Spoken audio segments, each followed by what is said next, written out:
Stop swearing. There's that I was there with Chris. They literally I don't see.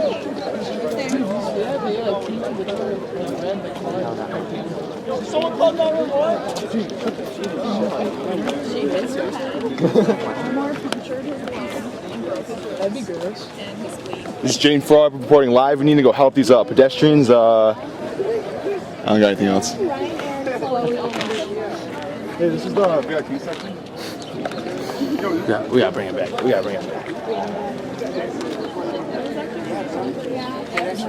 didn't want to be in there. We need everyone to crowd in. Move down as much as you can. Coming down. I don't want to do this. Tell them they gotta. I'm sticky. I didn't get any of your pants, I promise. Why'd you get so much blood on you? Because he had to douse them. Yeah. Oh, that's right. It wasn't exactly not enough. You didn't do anything in my brother's car. That's bad. He's like,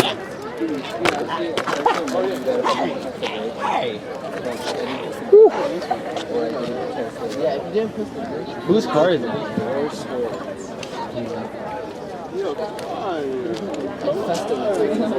Okay, how the front of the car you messed up? That Jeep looks pretty fine.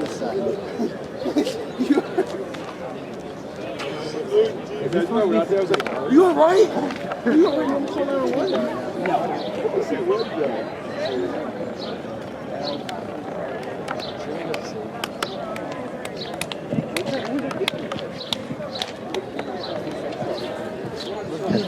You have to watch,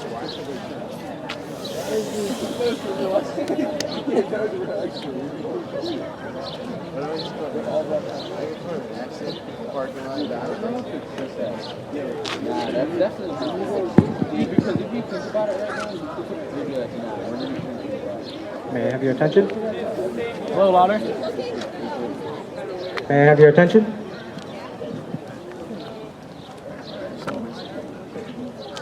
These two cars have just been involved in an accident. The driver was going 45 miles per hour when he realized, too late, that there was a car stopped at the traffic light in front of him.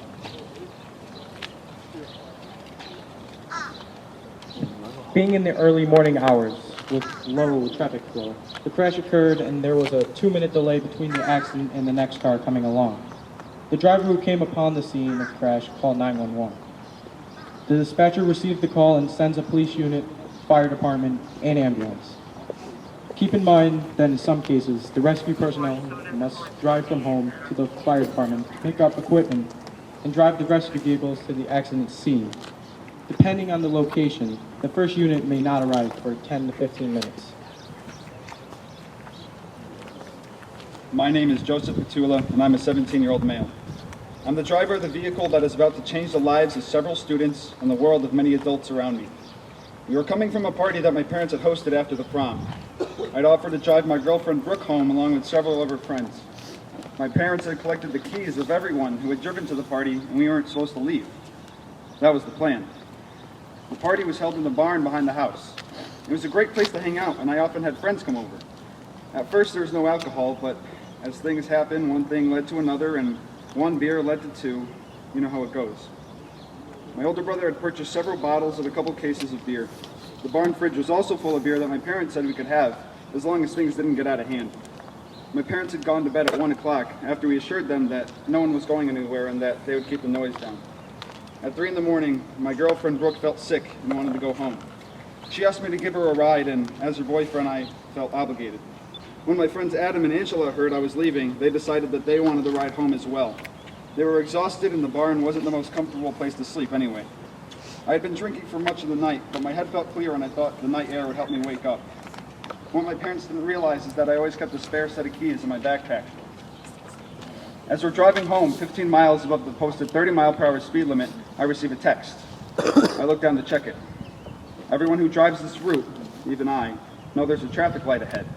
Tonight, though, there's no thought of it.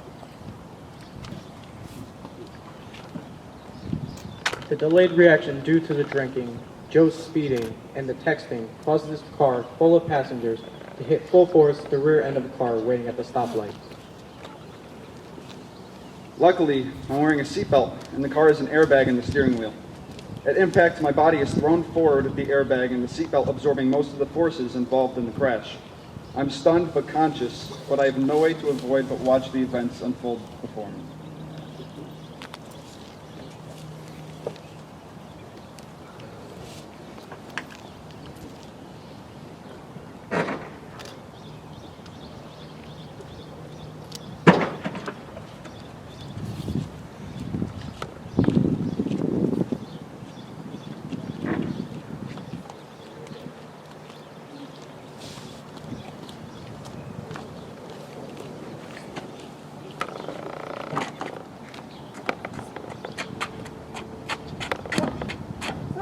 Brooke, can you hear me?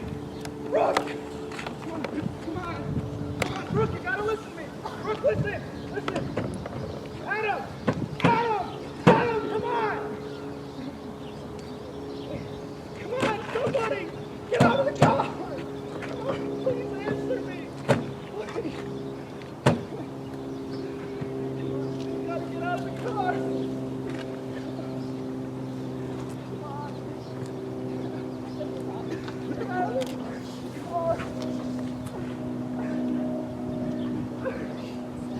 My name is Brooke Stefano, and I'm 16 years old.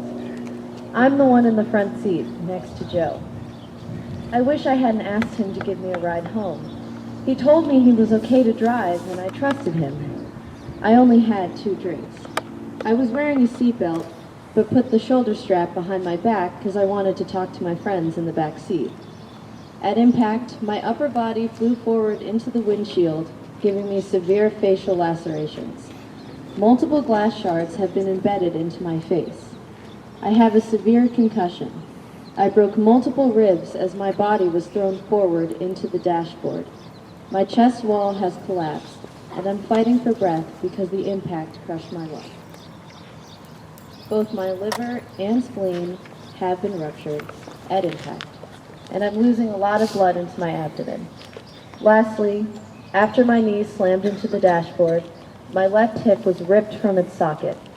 I'm in shock with a blood pressure reading 80/60 and a pulse of 130. I'm bleeding extensively. I'm gasping for breath and the pain is unbearable.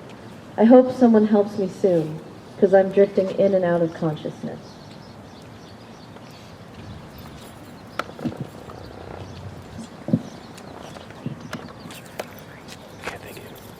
My name is Angela Jones, and I am 17. I had been drinking at Joe's house and was riding in the back seat. I was not wearing a seatbelt because I was too tired and drunk when I got into Joe's car and could not find the buckle in the dark. At impact, my body was thrown into the roof of the car, causing massive head and brain injuries. I also hit the doorpost, causing large tears of both the lung and liver. I am losing massive amounts of blood. At this time, my vital signs show a blood pressure of 60/40 and a pulse rate of 50. I'm comatose and losing consciousness fast.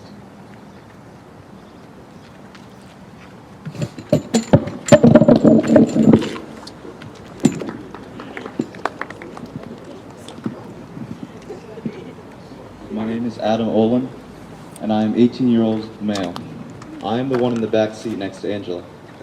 I was not wearing a seatbelt and had been drinking just up until leaving the party.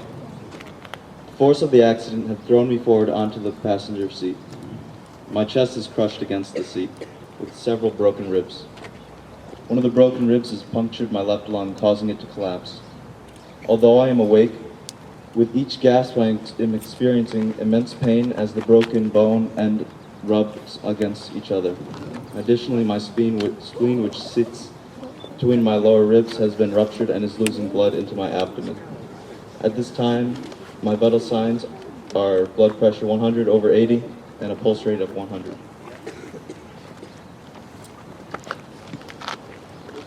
The car, which was rear-ended, contained a male aged 45. He was returning home from a late-night shift at a local factory. This is the second job for him, as he's struggling to keep food on the table for his family and a roof over their heads. He had unbuckled his seatbelt earlier to retrieve an item he had dropped. While waiting at the stoplight, he does not see or realize, until it's too late, that a car traveling at high rate of speed smashes into him from behind. At impact, he was thrown forward into the roof and windshield. Multiple internal and external injuries caused him to die almost immediately.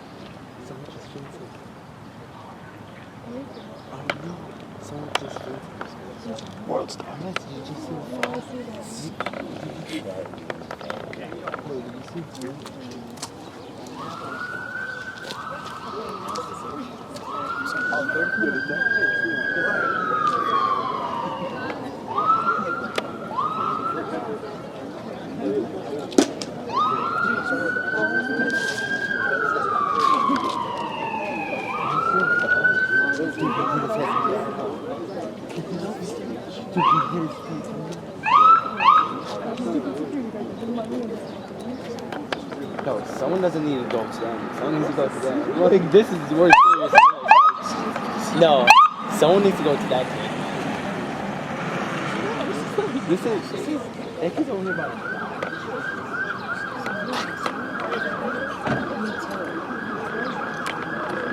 That counts. That's such a kid. That one is such a good. She has to help the kid. My parents, I think it was him actually. No.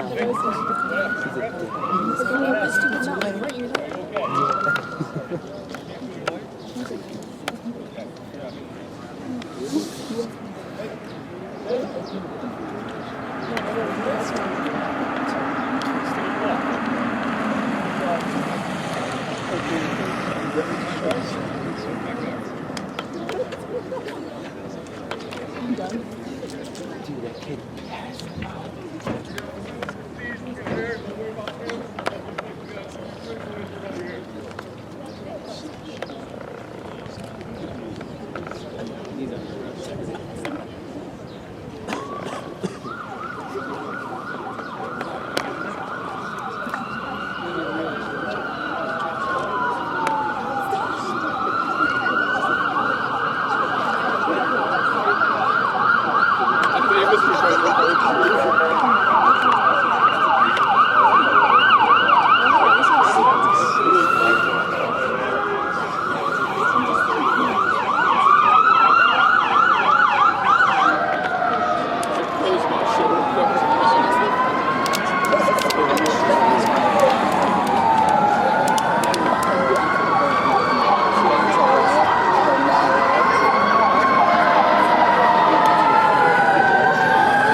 After hearing from friends of the family that their son may have been in an accident, Joe's parents rushed to the scene of the accident.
Yo, give me that tripod behind you.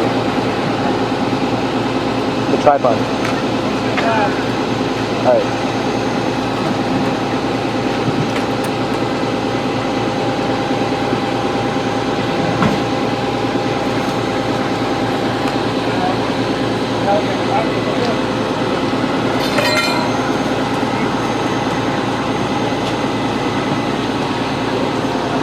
Yeah, I got you, bro. I'll take a selfie with that.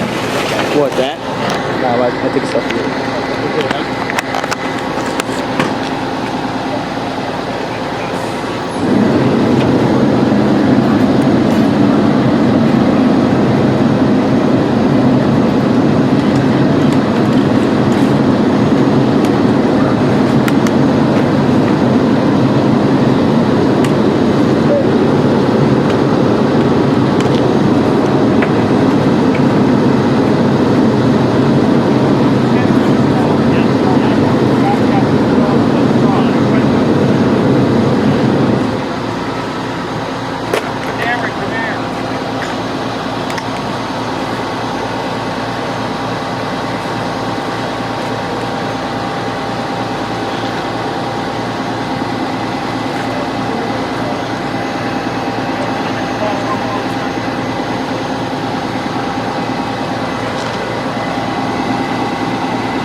Here, okay.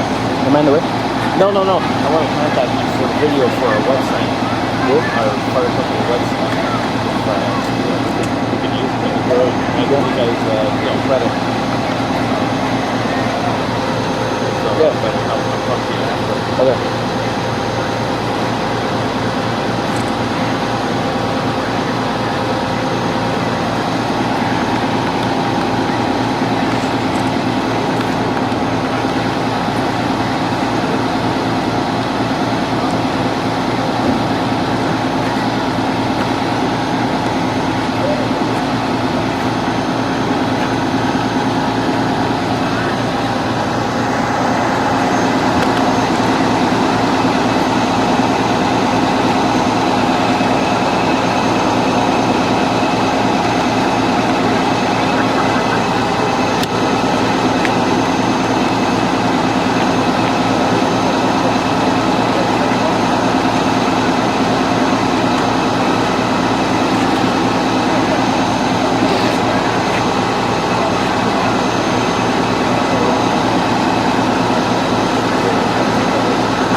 time, we're going to return to the auditorium for a short